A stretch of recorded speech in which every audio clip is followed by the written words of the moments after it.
प्रकाश आंबेडकर यांच्यासोबत चर्चा झाली, पण मी अजून वंचित आघाडीला पाठिंबा दिलेला नाही. 30 मार्च पर्यंत आमचा निर्णय जाहीर करू, असे स्पष्ट करत मराठा आरक्षण आंदोलनाचे नेते मनोज जरांगे पाटील यांनी वंचित बहुजन आघाडीचे राष्ट्रीय अध्यक्ष ॲडव्होकेट प्रकाश आंबेडकर यांनी पाठिंब्याचा केलेला दावा फेटाळला आहे. प्रकाश आंबेडकर यांनी लोकसभा निवडणुकीसाठी राज्यातील वंचितच्या 8 उमेदवारांची पहिली यादी आज दिनांक 27 ला जाहीर केली. वंचितने मराठा नेते मनोज जरांगे पाटील यांच्यासोबत आघाडी केली असल्याचा दावा प्रकाश आंबेडकर यांनी केला होता.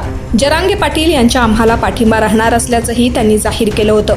मात्र त्यांचा हा दावा जरांगे पाटील यांनी फेटाळला आहे. छत्रपती संभाजीनगर येथे एका कार्यक्रमादरम्यान जरांगे पाटील यांनी महाराष्ट्रातील कोणत्याच उमेदवाराला अद्याप पाठिंबा दिला नसल्याचं सांगितलं आहे. मराठा समाजासोबत चर्चा करून पुढील निर्णय घेऊ, भावनेच्या आहारी जाऊन निर्णय घेणार नाही. सगळ्यांशी विचार विनिमय करून भूमिका घेऊ. सरकारनं अजून मराठा आरक्षणाचा ठाम निर्णय घेतलेला नाही. मंगळवारी प्रकाश आंबेडकर यांच्यासोबत चर्चा झाली. 30 मार्च पर्यंत समाजाचा निरोप घेईल, त्यानंतर निर्णय जाहीर करू. तोपर्यंत कोणताच शब्द देता येणार नाही असंही त्यांना सांगितलं आहे. त्यानंतरच आमचा उमेदवार ठरणार आहे. सरकारनेच मला राजकारण शिकवलं आहे. महाराष्ट्रातील कोणत्याच उमेदवाराला अजून पाठिंबा दिलेला नाही असंही जरांगे पाटील यांनी सांगितलं.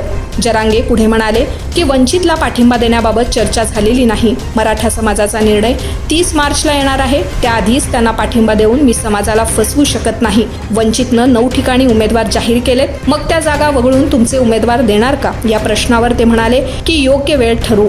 राजकारणाचे आणि समाजकारणाचे अंग वेगळे असते. समाजकारणात एक मत लागते, परंतु राजकारणात बहुमत लागतात. समाजानं होकार दिलाय तर मोठी उलथापालथ आम्ही घडवू, असा विश्वास त्यांनी व्यक्त केलाय. जर समाजानं राजकीय भूमिका घेण्याचे ठरवले, तसा निर्णय 30 तारखेला झाला तर तसंही महाराष्ट्रात मोठे फेरबदल का होऊ नयेत?